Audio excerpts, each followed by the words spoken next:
பாஸ்கு காலத்தின் 7ஆம் நாள் வாக்கு. மார்க்கு நற்செய்தியிலிருந்து இன்று நாம் அனைத்தையும் இரத்திர சுருக்கமாக சொல்லுகிற இயேசுவினுடைய உயிர்ப்பின் நிகழ்வுகளை அதன் தொகுப்பை பார்க்கிறோம்.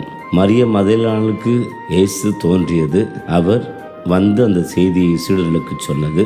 மேலும் எம்மாவுக்கு சென்ற 2 சீடர்களோடு இயேசு வழிப்போக்கனாக நடந்தது. அவர்கள் இயேசுவை உயிர்த்த நிலையிலே கண்டதை சொன்னதும், அடுத்து 11 அவருடைய மூடியிருந்த அறையில் அவர்களை சந்தித்து அவர்களுக்கு வெளிப்படுத்தின போதும் அவர்கள் சொன்னதையும் நம்பாமல் இருக்கிற ஒரு சூழலை இன்றைக்கு நாம் செய்தியாக பெறுகிறோம்.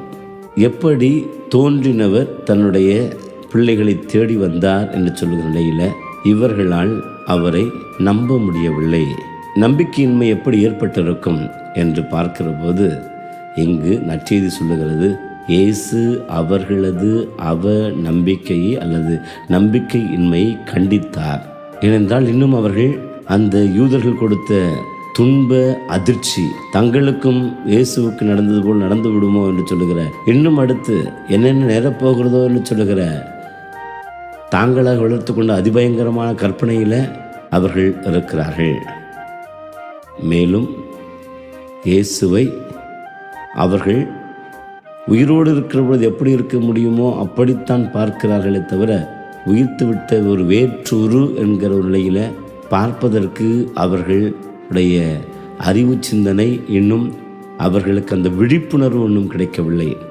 இந்த நிலையில் இயேசு அவர்களை கண்டித்து, கண்களை அகல விரித்து பாருங்கள், உள்ளத்தை இன்னும் திறந்து பாருங்கள் என்று சொல்லி அவர்களுக்கு இந்த ஒரு கண்டிப்பு என்கிற நிலையில் அவர்களுக்கு எச்சரிக்கை விடுக்கிறார். ஆனால் அடுத்து அவர்களுக்கு சொன்ன உத்தமமான செய்தி என்ன தெரியுமா? உலகமெல்லாம் சென்று நற்செய்தி அறிவியுங்கள், அதுதான் நீங்கள் பெற்றுக்கொண்டிருக்கிற அழைப்பு என்று சொல்லி அழைப்பை நினைவுபடுத்துகிறார்.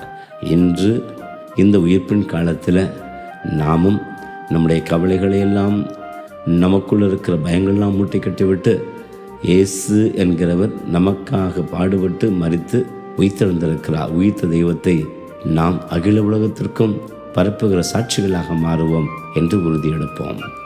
அல்லேலூயா.